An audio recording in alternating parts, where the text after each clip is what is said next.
Hello again, everybody, and welcome back. We are getting towards the end of our chapter on work and kinetic energy, and this last little segment right here is on power. Um, a lot of people don't know what power is. A lot of people like power, but they don't know what the definition of it is. Power is the ability to do work at a certain rate.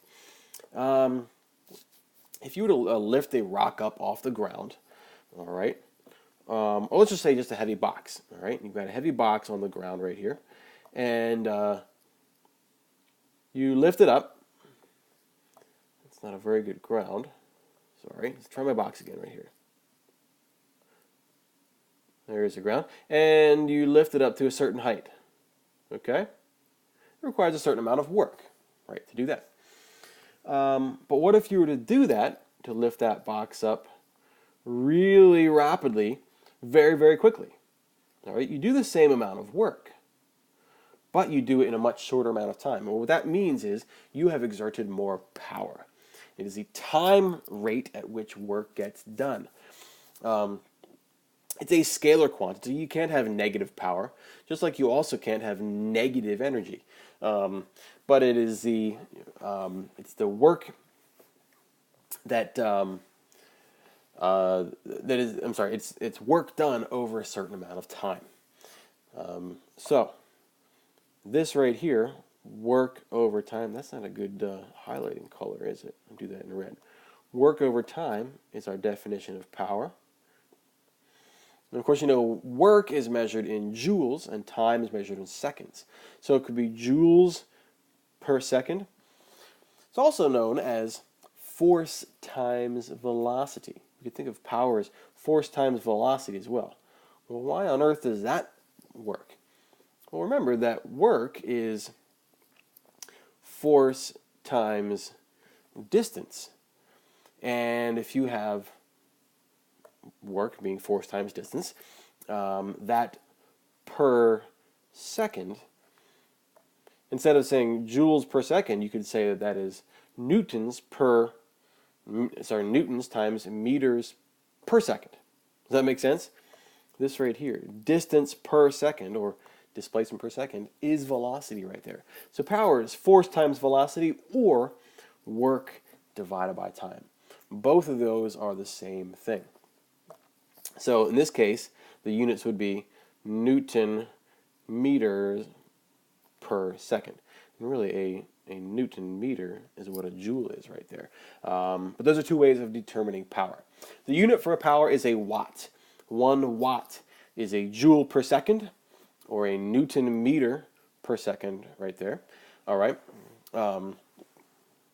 Another unit, oh, by the way, real quick, watts are what we measure light bulbs in. It's probably one of the most common definitions of, not definitions, but you might say household applications of a watt. But if you look at almost any object in your in your house that requires electricity or that requires power, somewhere on the back on some sort of sticker there will be some sort of an indication of how many watts that it consumes, how many watts of power it consumes. Another way to measure power is in what we call horsepower. Right, now, horsepower is not necessarily how many watts an average horse, can put out, although it was developed by somebody in the Industrial Revolution when they were trying to compare how much power maybe a steam engine could put out versus an equivalent amount of horses. And they came up with this idea that 1 horsepower is 746 watts. So this is really just a conversion right here. But when we find power in watts, this is our conversion to horsepower. 1 horsepower is 746 watts. Just to give you an idea of how many watts certain things put out. Again, remember, a watt is a joule per second, or a Newton meter per second. Think of raising a Newton up a meter per second. That's what a watt is. Here is a list of a few things that produce a certain amount of power.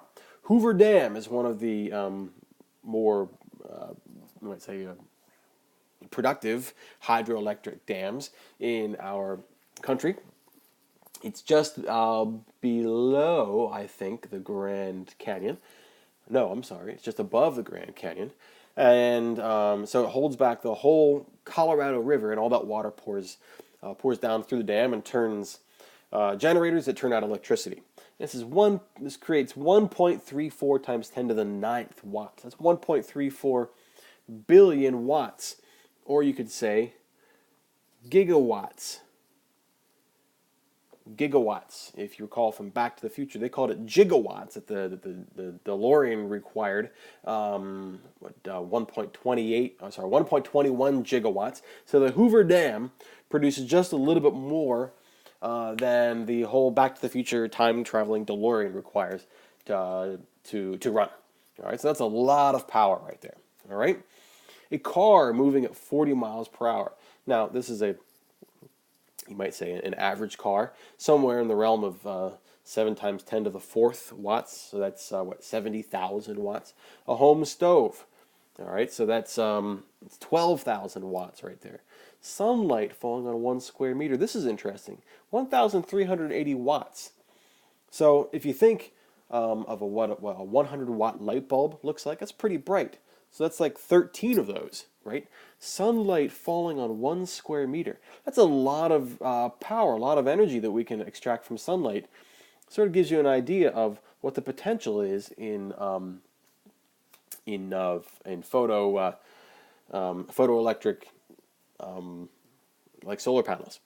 All right, a refrigerator, 615 watts. All right, TV. Now this is let's see, this might be before LED TVs. LED TVs require a lot less power, but this might be an old tube television right there, 200 watts. You walking up the stairs in terms of power. Even your brain puts out a certain number of watts worth of power. So all these things require or produce power. And if we're clever enough, we can figure out how to harness that power. Very much like we figured out how to harness the power of falling water at Hoover Dam. All right. Well, this is the last segment or so of our chapter, and so I'm going to do this last example together with you, and then that'll be it. All right. So let's find out about power. Let's calculate power in this final example right here, and that'll be it for our chapter. All right. First thing I'm going to do is I'm going to shrink this down because I know I'm going to need a little bit more room right here because this picture's taking up the whole thing. All right, so I'm going to shrink that down right there. Okay, and I'm going to move it over into the corner too.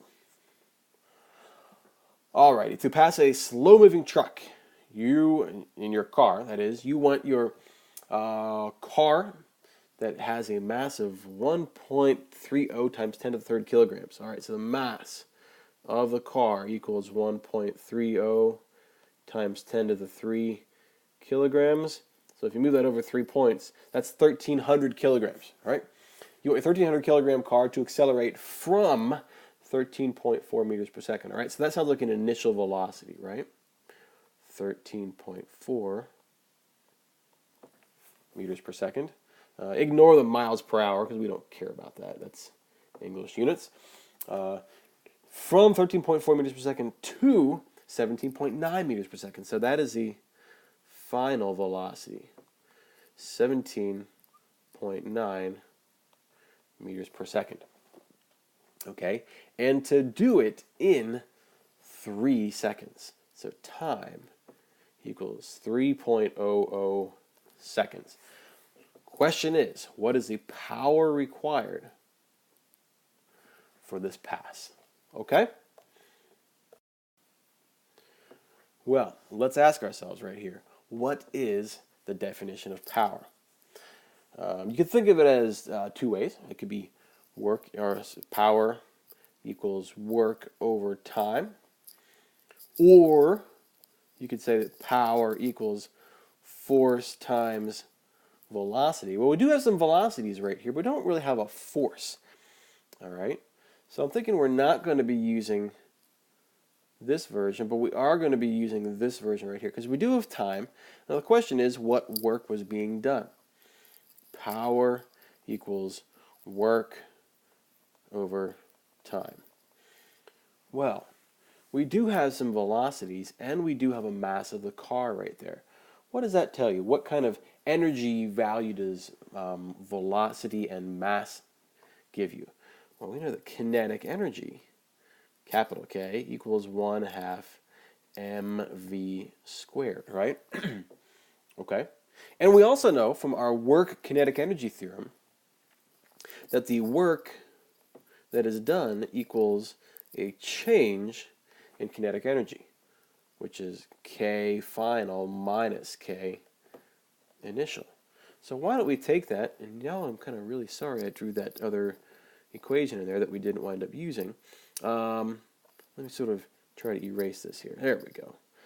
I'm actually not really erasing it, I'm drawing over it with white, but same difference. All right, and so we're going to take this and put this in for our work right there. That the work that is done by the car is really represented by that change in kinetic energy over time, right? Well, of course, change in kinetic energy is K final minus K initial, all over time. And let's expand out those K's right there. Kinetic energy final, that is 1/2 mass of the car times velocity final squared minus 1/2 mass of the car times the initial velocity squared, all that divided by the time that it takes. Okay? It appears that I didn't, I left enough room, I think. I'll just write it down below. All right, well, let's find out what we have. 1/2 mv final squared. So 1/2, instead of 1/2, I'm going to put 0.5.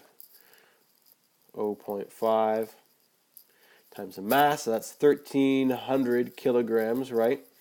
V final, that's 17.9 squared, minus 0.5 times 1,300 times our initial velocity, 13.4 meters per second. That value squared over the time, which is 3.00 seconds. And sure enough, I'm still going to have to shrink that down a little bit for a little more space. This is for our final answer, however. Okay? Oops, didn't mean to do that. I'm going to bring this back down here. And what's our final answer going to be? I get an answer of 30,518. Ooh, not joules. We want watts, right? Watts. Now, if you use significant figures, a lot of those will cancel out. So it would probably be something more like 3.05, I believe, times 10 to the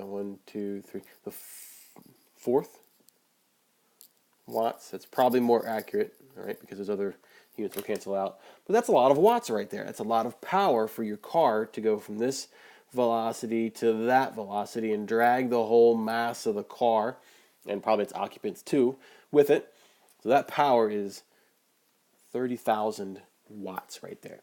So that's a good use of power being work over time. It's also a good use of our work kinetic energy theorem. Work is a change in kinetic energy. Put that over time, and that gives you the amount of work that was done per time, which is our definition of power.